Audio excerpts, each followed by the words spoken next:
Hello, I'm Lineke Lijn, and as promised, here is part 2 of how to draw a cobra. In this video we're going to pay attention to the filling in of the cobra and also background, so the head pops out even better. You can see it right behind me here. I wish you all the luck and all the fun with it. Part 2.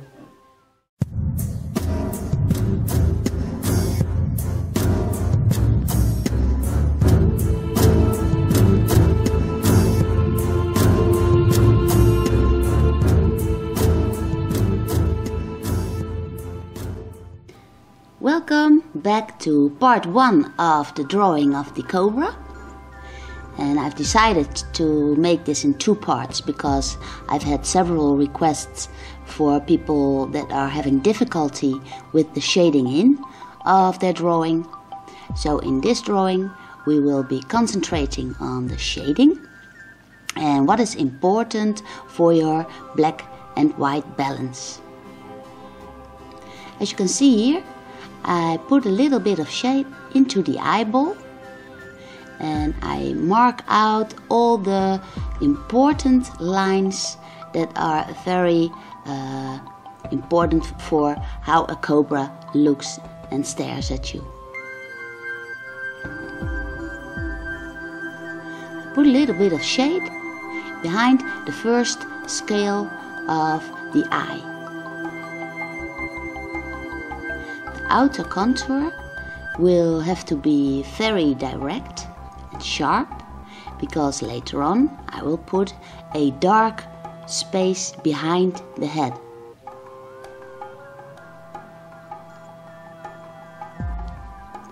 Underneath the chin there's a lot of shadow going on and the outer line has to be sharp for the shading in later on.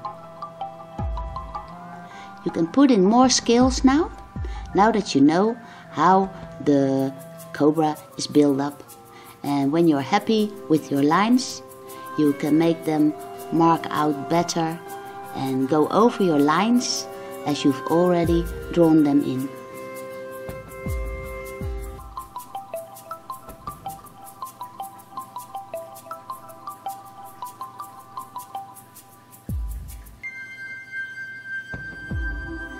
Here I place a shadow, which I do not put next to the side of the big flap, but I leave a little bit of space open, so a little bit of white keeps there and the side of the big flap looks really rounded.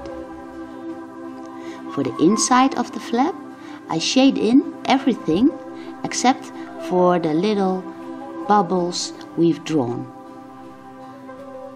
I keep away from the bubbles and shade in the rest. The special markings of the king cobra I always keep in eye.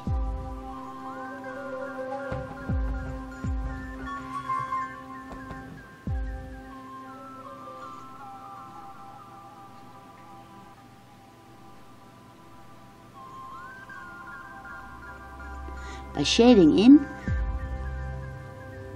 beneath around the little bubbly scales, you can make them pop out even better and make the inside of the flaps look really go deep. I do this all the way down.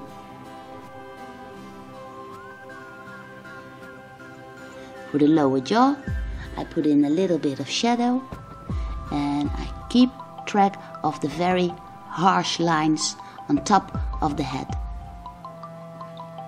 For the front of the nose I put in a little bit of shadow to make it look really flattened.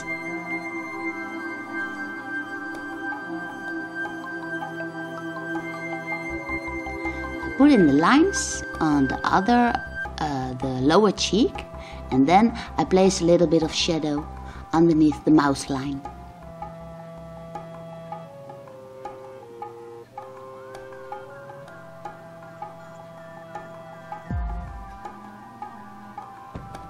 For the broad scales on the actual body of the snake, I put in a shadow between every scale of the body.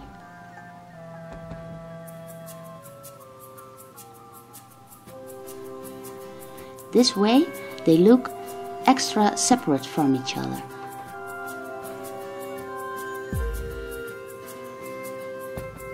And again, I go over the special markings.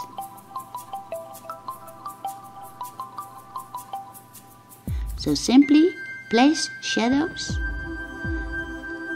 under and between the lines of the broad scales.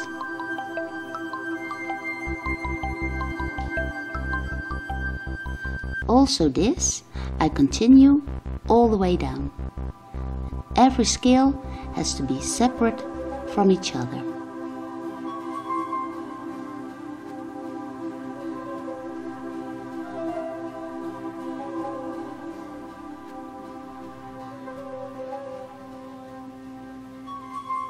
For the middle of the body, which is kind of tilted or kind of turning away from you, I also place in those shadows. For the other flap on the right side, I do exactly the same as I did for the left side. So I keep placing dark shadows around the bubbly scales.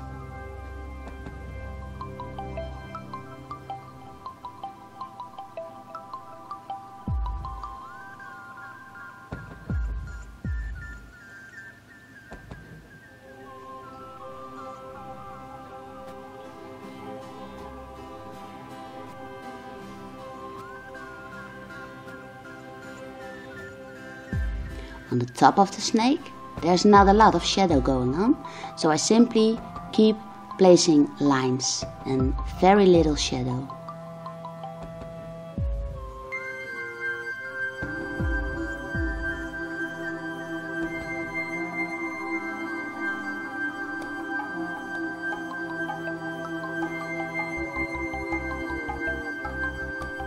Now it's time for the background.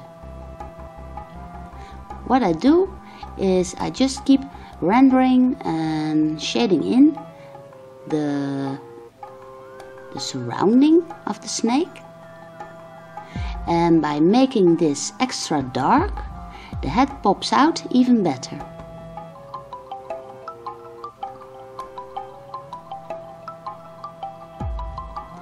You can make the dark area like you want. You can even make a forest, kind of a forest, but for this drawing I will simply just shadow it in as dark as I can.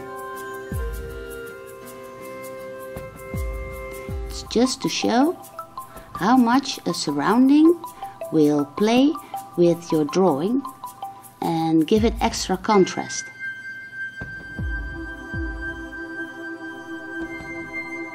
I'm very careful around the tongue of the snake and the tip of the nose, and I simply place a dark background in it.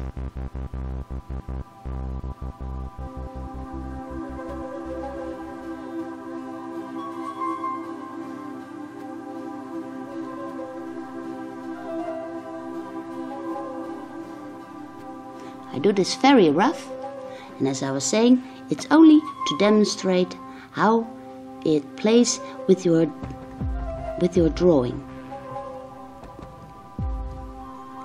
For instance, here I can make some curly lines and then place in shadows from dark coming to light, and then you get the feel of some kind of rock that are going on.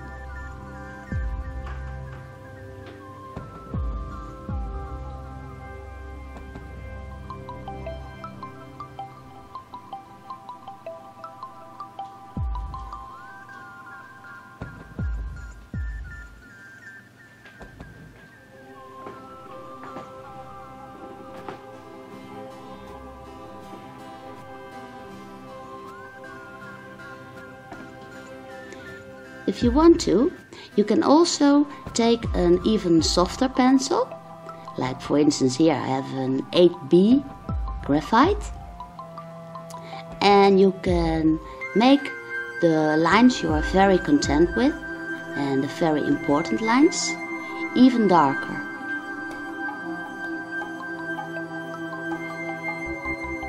Once your drawing is coming along, you will get more certain of where everything goes, and then you can put in the extra black and dark soft 8B pencil.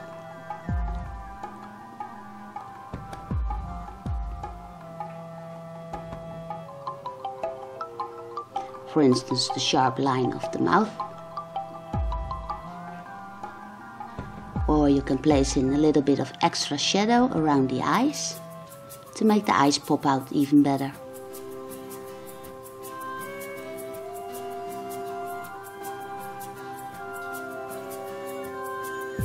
Also the body of the snake itself, you can define extra with the 8B pencil, so the body stands out even better.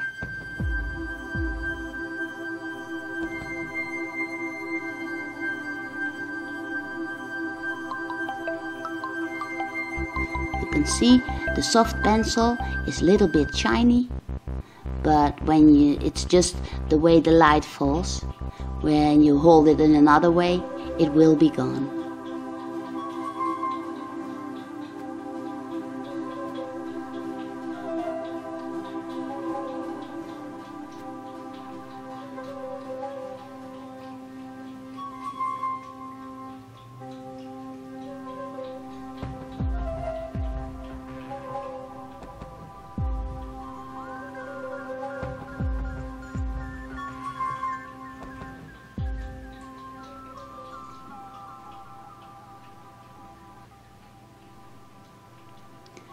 The pupil itself is very important and a harsh line for the eye to stand out.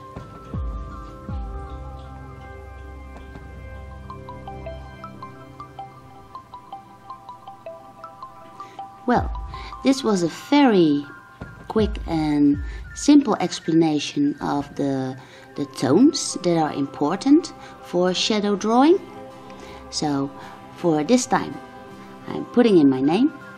I hope it was helpful, and I wish you all the luck with drawing shadows in any drawing you're making. Take care.